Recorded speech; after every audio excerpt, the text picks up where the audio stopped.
Hello guys. তো কালকের police station যেতে হয়েছিল। যে ভিডিওটা বানিয়েছিলাম মোবাইল মানে কাকদি মোবাইল ওয়ার্ল্ড, আপনারা যদি দেখেন কমেন্টগুলো যদি একবার চেক করেন তাহলে কিন্তু এদের পর্দা অলরেডি ফাঁস হয়ে গেছে। আমাকে এক্সট্রা করে কিছু বলার নেই ওখানে। তো কালকে কি ঘটনাটা ঘটেছে একটু শুনুন। তো কালকে আমাকে রাত্রে ডাকা হলো পুলিশ স্টেশনে। তো থানায় আমি গেলাম।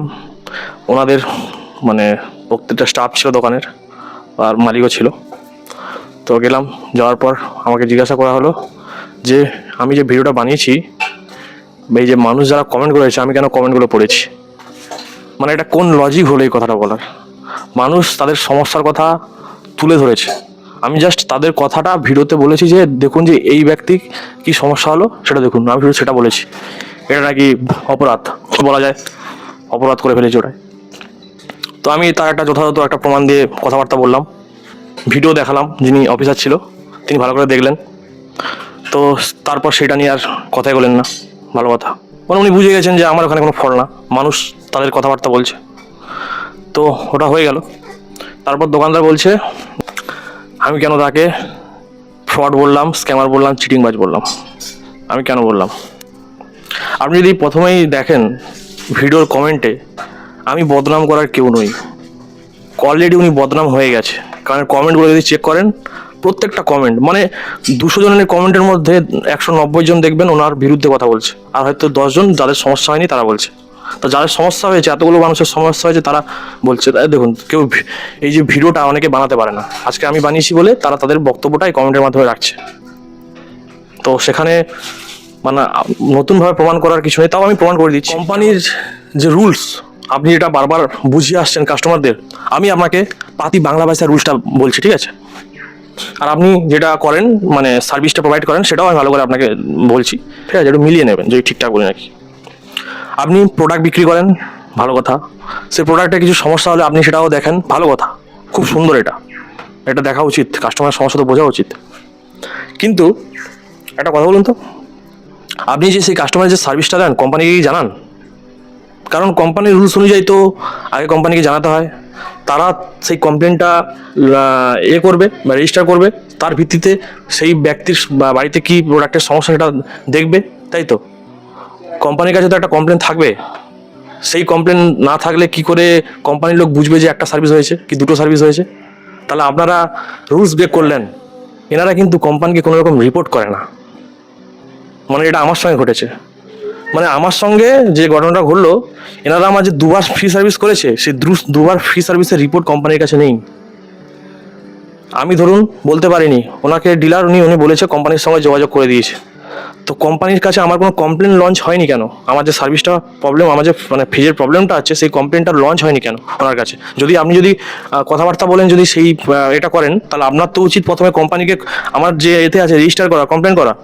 তার বেসিসে তো কোম্পানি আসবে, এসে কি প্রথমে সমস্যা, দ্বিতীয় সমস্যা, তৃতীয় সমস্যা দেখবে। নাহলে কোম্পানির কাছে বুঝবে কী করে, মানে কোম্পানির লোক বুঝবেই কী করে যে তার আগে কোনোদিন ফ্রিজ খারাপ হয়েছিল কিনা, যেটা আমার সমস্যা হয়েছে? এরা দুটো সাবমিট করেনি, তাহলে আপনার রুলস অনুযায়ী এখানে ভুলটা কার?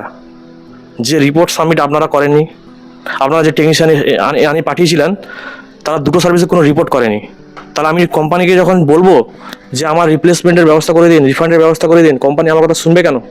কোম্পানি তো বলবে যে আপনার তো একবারও খারাপ হয়নি, এই সবে একটা খারাপ হলো, এর খারাপের প্রমাণ কই? তাহলে তাহলে ডিলার আমার সঙ্গে মিসলিড করেনি, আমাকে ভুলভাল ইনফরমেশন প্রোভাইড করেনি, আমাকে উল্টে বলছে যে ফ্রি সার্ভিসে কোনো রিপোর্ট হয় না। একটা কোম্পানি যখন কোনো সার্ভিস দেয় আশা করি যে সেই সার্ভিসের রিপোর্ট কোম্পানির কাছে থাকে। আর আমি যখন কমপ্লেন করলাম তারা বলছে যে আপনার রেজিস্টার নাম্বার বলুন, ফ্রিজের কি হ্যান ত্যান রেজিস্টার নাম্বার। আমি আবার বলি কী রেজিস্টার নাম্বার? দোকানদারকে আমি আবার জিজ্ঞাসা করি। প্রথমে বললো যে হ্যাঁ হ্যাঁ আছে রেজিস্টার নাম্বার আছে, তারপর বললো যে না না ওই রেজিস্টার নাম্বার ওগুলো হয় না। আমি বললাম যা, এটা আবার কেমন কথা? सर जैसा कि मैं चेक कर पा रहा हूँ, आपने जिस मोबाइल नंबर से कॉल किया ये रजिस्टर नहीं है। मैं रजिस्टर मोबाइल नंबर जान सकता हूँ? इसी नंबर पे ही है, देखिए ना। नो सर, मैं जैसे कि यहाँ चेक कर पा रहा हूँ, आपका मोबाइल नंबर हो गया 9732। ये मोबाइल नंबर रजिस्टर नहीं है सर। इस नंबर से रजिस्टर नहीं है, अगर आपके देखिए। पिछले जी सर, मैं रजिस्टर नहीं है। अगर आपकी पहले वाली कोई कंप्लेन आईडी है तो वो आप हमें प्रोवाइड कर सकते हैं, जैसे कि मैं आपकी डिटेल्स चेक कर सकता हूँ सर। इस नंबर रजिस्टर होने से जो मतलब फ्रिज खरीदा है तो उसका ये डिटेल्स आ जाएगा ना? सर यस सर, अगर पहले रजिस्टर जैसे कि आपने पहले कंप्लेन किया था उसमें से आप कंप्लेन आईडी अगर हमें बता दीजिएगा तो मैं उससे नहीं, कर पहले दूंगा। जो हम कंप्लेन किए थे वो एकदम दुकानदार से बोल के उन्होंने वहां से कंप्लेन किए थे। तो मुझे उन लोगों ने इतना कुछ प्रोवाइड नहीं किया। मुझे उन लोगों का आदमी आया, आके फ्रिज चेक किया, चेक करने के बाद 2 बार फ्रिज में जो प्रॉब्लम है वो सॉल्व किया। लेकिन फिर से दोबारा सेम प्रॉब्लम हो रहा है, तो फ्रिज बार-बार सेम प्रॉब्लम से खराब हो रहा है। কোম্পানির লোক বলছে যে রেজিস্টার থাকে, এনারা বলছে যে হয় না। আচ্ছা ভালো কথা, মানে এনারা যে কি বলেন হাফ কথা, কাস্টমার হাফ কথা বুঝতে পারে না। মানে এনাদের রুলস অনুযায়ী সব ঠিক, বাকি সব ভুল। তো প্রথম যে দুটো সার্ভিসে আপনি যে রিপোর্ট প্রোভাইড করতে পারেননি, রিপোর্ট কোম্পানিকে দিতে পারেননি, তাহলে ভুলটা কার? আপনার তো। এখানে তো রুলসটা বড় ব্রেক করলেন আপনারা। আপনারা এদিকে বলছেন যে কোম্পানির রুলস অনুযায়ী যা কিছু হবে আপনাদের কোম্পানির সঙ্গে বোঝাপড়া করুন। তো কোম্পানির সঙ্গে বোঝাপড়াটা করবো কী করে? কোম্পানিকে জানাননি, আপনাদের কোন টেকনিশিয়ান এসে সার্ভিস করে দিল, তার কোনো রকম রিপোর্ট, মানে অফিসিয়ালি রিপোর্ট কোম্পানির কাছে নেই, তাহলে কী করে হবে? কোম্পানির তো অফিসিয়াল রিপোর্ট থাকা উচিত প্রোডাক্টের। তাহলে দুটো যে সার্ভিস যে আমার করিয়ে দিয়েছিলেন, সে দুটো সার্ভিসের রিপোর্ট অফিসিয়ালি আপনারা কোম্পানিকে দেননি, কারণ আমি তো হিন্দি ইংলিশ বুঝি না, তাই আমি আপনাদের সঙ্গে সরাসরি যোগাযোগ করেছিলাম। তাহলে আপনারা কেন সেই রিপোর্টটা সাবমিট করেননি? কিন্তু তৃতীয়বারের যে রিপোর্টটা সেটা ঠিক কোম্পানির কাছে চলে গেল। তাহলে যদি তৃতীয়বার যেতে পারে দুটো, তাহলে আগের যে দুটো যায়নি কেন? তাহলে এখানে মিসলিড কে করলো? এখানে ভুলটা কার? তাহলে কেন আপনাকে আমি ফ্রড, স্ক্যামার, চিটিংবাজ বলেছিলাম? আপনি তো এর উত্তর জানতে চেয়েছিলেন। আপনি কাস্টমারকে মিসলিড করবেন, কাস্টমারকে ভুলভাল ইনফর্ম করবেন, তার দায়টা কে নেবে? আর যখন বড় সমস্যা, যখন আমি যে সমস্যার মধ্যে ভুগলাম, এখন বড় সমস্যা হলো, আমি যখন ডাইরেক্ট কোম্পানির সঙ্গে যোগাযোগ করলাম, কোম্পানি আমাকে কি বললো? আপনার সার্ভিসে কোনো রিপোর্ট নেই। কোম্পানির কাছে তো এটাই প্রমাণ থাকবে যে এনার প্রথমবার খারাপ হয়েছে, এর আগে কোনোদিন এনার খারাপ হয়নি। তাহলে সেগুলো কে দেখবে? আর আমি ভিডিও বানিয়েছি বলে, পাবলিক তার মতামত জানিয়েছি বলে সেটা আমার দোষ। পাবলিক তার মতামত জানানো সেটা আমার দোষ। আপনাদের সব কথা ভ্যালিড, কাস্টমারের কোনো কথা ভ্যালিড নেই। আপনি কমেন্টগুলো একবার চেক করুন তো, কটা লোক আপনাদের সঙ্গে ভালো, মানে আপনাদের ব্যবহার ভালো বলেছে, কমেন্টগুলো একবার চেক করুন। আমি তো আর কাউকে পার্সোনালি বলে আসিনি যে ভাই তুমি এই কমেন্টটা করো, দিদি তুমি এই কমেন্টটা করো। তারা সমস্যায় ভুগেছে তাই তারা কমেন্ট করছে। আজকের আমি কথা বলতে পারছি, তারা পারছে না, তাই তারা কমেন্ট করছে। আমি আজকে ভিডিও বানাচ্ছি, তাই আমার অপরাধ। প্রতিবাদ করাটা অপরাধ। প্রতিবাদ করাটাই যদি অপরাধ হয়, কালকে প্রতিবাদ করেছি বলে আজকে থানায় যেতে হয়েছিল আমাকে, তাহলে প্রতিবাদ কেউ করবে না? মানুষের স্বাধীনতা নেই প্রতিবাদ করার? দেখুন, আমি এখনও বলছি, আপনাদের সঙ্গে আমার পার্সোনালি কোনো দুশ্মনী নেই। আপনি যদি প্রথম থেকে যদি এই জিনিসটা শর্টেড করতে চাইতেন, আমার কোনো সমস্যা হতো না। আপনারাই প্রথমে যদি এই ব্যাপারটা ভালো করে যদি বুঝতেন, আমার কোনো সমস্যা হতো না। গভীরে কিন্তু আপনারাই আমাদেরকে পাঠালেন, আমরা কিন্তু এত গভীরে যেতে চাইনি। আর আমি একটা কমেন্ট অ্যাড করে দেবো, ঠিক আছে? এই যে আমি ভিডিও বানিয়েছিলাম, আমাকে থানায় যেতে হয়েছিল, আমি একটা কমেন্ট অ্যাড করে দেবো। একটা ছেলে, তার প্রাইভেসির জন্য তার নামটা আমি হাইড করব, কারণ আগেরবারে ওই একজনের কমেন্টটা পড়েছিলাম বলে তাতে আপনাদের মানে অপরাধ, আমার যে কত বড় অপরাধ সেটা আপনারা বলেছিলেন। ওগুলো একটু আপনারা পড়বেন, আমি পড়বো না, কারণ আমি পড়লে আমার অপরাধ হয়ে যাবে। এটা আমাকে কৈফিয়ত দিতে হয়েছিল, তো আমার অপরাধ হয়ে যাবে, তো আমি ওটা পড়বো না। আমি বড় করে দিয়ে দেবো স্ক্রিনে, ওটা একটু পড়বেন প্লিজ। এনাদের একটু ব্যাপারগুলো একটু আরো পাবলিক জানুক। এদের যদি ভিডিওর কমেন্ট পড়া শুরু করি, স্ক্রিনশট দেওয়া যদি শুরু করি, এদের যে কত রকম মানে কেস বাড়াবে তার আপনার মানে আপনি ভেবে পাবেন না। তাই যদি এই কমেন্টগুলো চেক করেন, তো আগের ভিডিওতে চেক করুন, অনেক রকম কমেন্ট পেয়ে যাবেন এদের যা অবস্থা। ভিডিওটা দেখুন। আর তৃতীয় নম্বর যে প্রবলেমটা, মানে এত গন্ডগোল যেটা নিয়ে তৃতীয় নম্বর প্রবলেমটা, সেটা তাহলে একটু আমি আপনাদের ভালো করে বোঝাই। আপনার সিস্টেমে একটাই কমপ্লেন দেখতে পাচ্ছি আমরা, আর কোনো কমপ্লেন নেই। অ্যাকচুয়ালি এবার ওরা যদি সিস্টেমে না লেখে সেটা তো আমাদের দোষ না। কোম্পানি কি করে জানবে আপনারা 3 বার গেছিল, কে গেছিল না গেছিল? সিস্টেমে কমপ্লেন আসবে, তার এগেনস্টে আপনার কাজ হবে। সিস্টেমে কমপ্লেন আপনার একবারই এসছে, তার এগেনস্টে টেকনিশিয়ান কাজ করবে। একবার দেখিয়েছি ওখানে, একবার আপনার একটাই কমপ্লেন দেখতে পাচ্ছি, আর কোনো কমপ্লেন আমি দেখতেই পাচ্ছি না আপনার সিস্টেমে। কোম্পানিতে জানিয়ে যে ওটা আমার গ্যাসটা যাবে, এবং যে পার্ট চেঞ্জ করে গ্যাসটা যাবে আপনার তো 2850 টাকা খরচ পড়বে, সেই টাকা আপনাকে পে করতে হবে, কোম্পানি এখানে দেবে না, কারণ ওটা ঘষার কারণে লিকেজটা হয়েছে। ওনাদের যে টেকনিশিয়ান যে রিপোর্টটা করেছিল, আর আমি একটা টেকনিশিয়ান আমার বাড়ির চেনা পরিচিত, সেই টেকনিশিয়ানকে এনেছিলাম। তিনি কি বলছেন একটু ভালো করে শুনুন। ঘষা খেলে আরো 2 জায়গায় তো হবে, হ্যাঁ, এক জায়গায় কেন হবে? এবং ঘষা খেলে এই উপর সাইডে লিক হবে। লিকটা হচ্ছে কিন্তু এই ভিতর সাইডে নিচের দিকে, এরকম জায়গায় হয়েছে। আচ্ছা, নিচের দিকে। হ্যাঁ, এই জায়গাটা আমরা যখন পরিষ্কার করি, হ্যাঁ, তখন দেখা যাচ্ছে এরকম একটা দাগ কাটা মতো। আচ্ছা, যেমন চাপ পড়লে একটা পাঞ্চ হয়, আচ্ছা। ঠিক ওইরকম দাগ হয়ে আছে। হ্যাঁ পরিষ্কার করার পরে দেখছি যে এই জায়গাটায় এরকম নিচের দিকে হয়েছে লিক, হ্যাঁ ঘষা খেলে হবে উপরে। আচ্ছা এবং এই যে জালটা দিয়েছিল জালটারই ফল্ট। হ্যাঁ।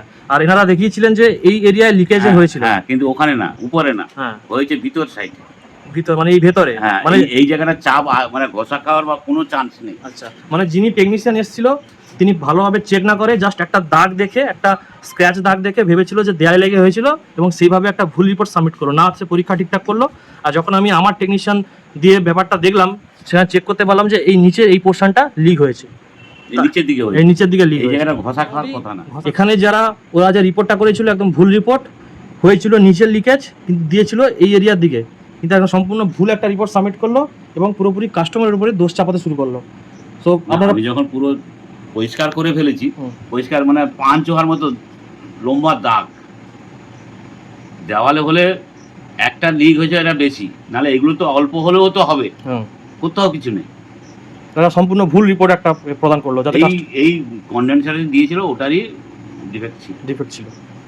তো মোটামুটি যেটা কারণ দেখিয়েছিল সম্পূর্ণ ভুল এবং আমি প্রমাণস্বরূপ দেখিয়ে দিলাম। তো আপনারা দেখলেন এরা কত বড় ভুল রিপোর্ট করে। যিনি টেকনিশিয়ান ইনি কি বললেন ভালো করে বুঝতে পারলেন তো? এই যে আপনাদের টেকনিশিয়ান যিনি এসেছিলেন তিনি যে এত বড় একটা ভুল রিপোর্ট করলেন, সেই ভুল রিপোর্টের জন্য এই যে এত বড় একটা হ্যারাসমেন্টের মানে শিকার হতে হলো।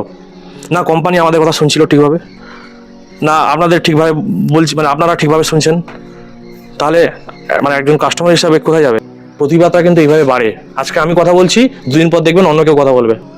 সম্পূর্ণ তথ্য দিয়ে আজকে ভিডিওটা দেখিয়েছি, ঠিক আছে? কার কি ভুল না ভুল পাবলিক দেখবে, আমার কিছু বলার নেই। আমি আবার বলছি, ঠিক আছে, ভালো করে এ করবেন। কেন আপনাকে ওই কথাগুলো বলেছি সেগুলো কমেন্টে চেক করে নেবেন। দুটো সার্ভিসের রিপোর্ট আপনি দিতে পারেননি, ইললিগালি করেছেন, কারণ কোম্পানিকে ওই রিপোর্টটা আপনারা জানাননি, কোম্পানিকে জানাননি যে ওই দুটো ফ্রিজের সার্ভিস হয়েছে। এটা আপনার সবথেকে বড় ভুল। দুটো সার্ভিস প্রোভাইডই করেননি, কাস্টমারকে মিসলিড করেছেন। এটা কাস্টমার প্রতারণার শিকার হয়েছে, কারণ কাস্টমারের কাছে কোনো পয়েন্টই নেই যে কোম্পানিকে বলবে যে আমার রিপ্লেসমেন্ট করে দাও, রিফান্ডের ব্যবস্থা করে দাও, কারণ কোম্পানির কাছে তো কোনো রিপোর্ট নেই। কাস্টমার কীভাবে বলবে? আজকে যে ঘটনাটা আমার সঙ্গে ঘটেছে, কালকে যাতে সবার সঙ্গে এইসব ঘটনা না ঘটে, আজকে তার প্রতিবাদ। আমি স্ক্রিনে সমস্ত প্রমাণ দিয়ে রাখছি, কবে ফ্রিজ নিয়েছি, যে 3 নম্বর যে সমস্যাটা ফ্রিজের, তারা কিভাবে রিপোর্ট করেছে, তাদের বক্তব্য দেয়ালে লেগে হয়েছে। রিপোর্টটা দেখবেন ভালো করে। আর যিনি টেকনিশিয়ান, আমি অন্য কাউকে যে একটা টেকনিশিয়ান এনেছিলাম, তার বক্তব্যটা শুনবেন যে এরা কত বড় ফ্রড করছে পাবলিকের সঙ্গে। আজকে আমি প্রতিবাদ করেছি বলে, আজকে আমি ব্যাপারগুলো জানতে পারছি বলে আজকে আমার অপরাধ। আর যারা সাধারণ গ্রামের মানুষ, যারা হিন্দি ইংরেজি পড়তে পারে না, তাদের কিন্তু এত কিছু মাথায় ঢুকবে না। তারা তারাই ভাববে যে না তাদেরই ভুল। আজকে আমি ভুল করে হিন্দি আর ইংরেজিটা একটু বুঝতে পেরে গেছি আপনাদের কথা অনুযায়ী, সেই কারণে কিন্তু এই প্রতিবাদগুলো বেরিয়ে আসছে। যদি আমি হিন্দি ইংরেজিটা বুঝতে যদি না পারতাম, তাহলে হয়তো আমি এগুলো বলতে পারতাম না। সো এটা নিয়ে আমি আর কী বলবো, আর সমস্ত পাবলিকের উপর ছেড়ে দিলাম। কারণ এখানে যা তথ্য প্রমাণ দিলাম, কালকের যা ঘটনা ঘটলো, সব কিছু আমি শেয়ার করলাম। কমেন্ট করবেন। আর ভিডিওটা বানাচ্ছি, এটা হচ্ছে আমার সঙ্গে প্রতারণার ভিডিও। যদি আমার ন্যায্য পাওনা আমি পেয়ে যেতাম প্রথমেই, আমি এত কিছু আসতাম না। ঘটনাগুলো পাবলিকে জানা উচিত। কমেন্টগুলো শুধু চেক করুন। আজকে আমি প্রতিবাদ করছি বলে আজকে আমার অপরাধ হয়ে গেছে, কিন্তু যারা কমেন্ট করছে তারা কিন্তু ভিডিও বানাতে পারেনি, কারণ তাদের সেই সাহসটা আসেনি মনের মধ্যে। আজকে তাও আমি ভিডিও বানাই বলে তাও আমাকে আজকে থানায় যেতে হয়েছে। যদি এনারা যদি ভিডিও বানাতেন, এনাদের সঙ্গে আরও কী হতো তার কোনো হিসাব নেই। সো কখনো মানে কী বলা যায়, মানুষের মানে দমে থাকা জিনিস কখনো চেপে থাকে না, অপরাধ কখনো চেপে থাকে না, অপরাধ ঠিক সামনে আসে। আপনি হতে পারেন বড় ব্যবসায়ী, আপনার কাজ ব্যবসা করা, কিন্তু আপনার কাজ মানুষকে পরিষেবা দেওয়া। এটা মনে রাখবেন, একটা প্রোডাক্ট যদি বিক্রি হয়, তবে একটা প্রোডাক্টের অন্য কিন্তু আপনার বাড়িতে যায়। অতএব কাস্টমার আপনার ভগবান। কাস্টমারকে যদি দাসী ভাবেন, চাকর ভাবেন, তাহলে কিছু হবে না। ওই জন্য প্রথমেই বলে কাস্টমার ভগবান। ওই জন্য বলে না যে যার সঙ্গে যেটা হয় সেই সেটা বোঝে। আমার সঙ্গে যেটা হয়েছিল আমি বুঝতে পেরেছিলাম, সাধারণ মানুষ তারা কমেন্টে বলছে যে তারাও বুঝতে পারছে। এখন আপনারাও একটু বোঝা উচিত। অতএব আমার কথাগুলো বুঝবেন। আমি কোনো রকম আপনার সঙ্গে তর্ক ঝগড়া যেতে চাই না। আমি প্রমাণ সহ কথা বললাম, তার বেসিসে আশা করি আপনি কথা বলবেন যদি পরবর্তীকালে কথা বলতে চান। এর বেশি আমার কিছু বলার নেই। আর আপনাদের যে স্টাফগুলো তারা শুধু বলে যে ভালো ভালো কমেন্টগুলো আমি রিপ্লাই দিই না, খারাপ খারাপ কমেন্টগুলো রিপ্লাই দিই। আমি তাকে বলবো যে আপনি একটা কাজ করবেন, একটা খাতা নেবেন, খাতায় লিখবেন কটা ভালো কমেন্ট আছে আর কটা খারাপ কমেন্ট আছে, মানে আপনাদের বিপক্ষে কমেন্ট আছে লিখবেন। লেখার পর আমাকে বলবেন তো কোন কমেন্টটা রিপ্লাই দেওয়া উচিত। যাই হোক, ভিডিওটা আমি আর বড় করছি না, প্রমাণ সহকারে সব কিছু দেখুন। আর যা বললাম প্রথমে, যে ভিডিওটা যেটা বলেছিলাম যে এদের মুখোশটা পাবলিক অলরেডি জেনে গেছে, আজকে ভিডিও বলাতে আরও জেনে যাচ্ছে। ঠিক আছে, প্রতিবাদ করা জানতে হবে, চুপ থাকলে হবে না। কারণ আপনার এই 1 টাকার মূল্য অনেক, ওনাদের কাছে হয়তো 1 টাকার মূল্য নেই, কিন্তু 1 টাকা মানে আপনার কাছে অনেক। 1 থেকে কিন্তু 100 হয়, 1 না থাকলে ওই জিরোগুলো কোনো ভালো থাকে না। তাই আপনার প্রতিবাদ আপনাকে করতে হবে, কেউ না থাকলে। সো আমি এটা করছি। ধন্যবাদ ভিডিওটা দেখার জন্য। আপনাদের রায় কমেন্টে জানাবেন। এর পরবর্তী যদি আরও কিছু হয় আমি সেটা তুলে ধরবো। ধন্যবাদ।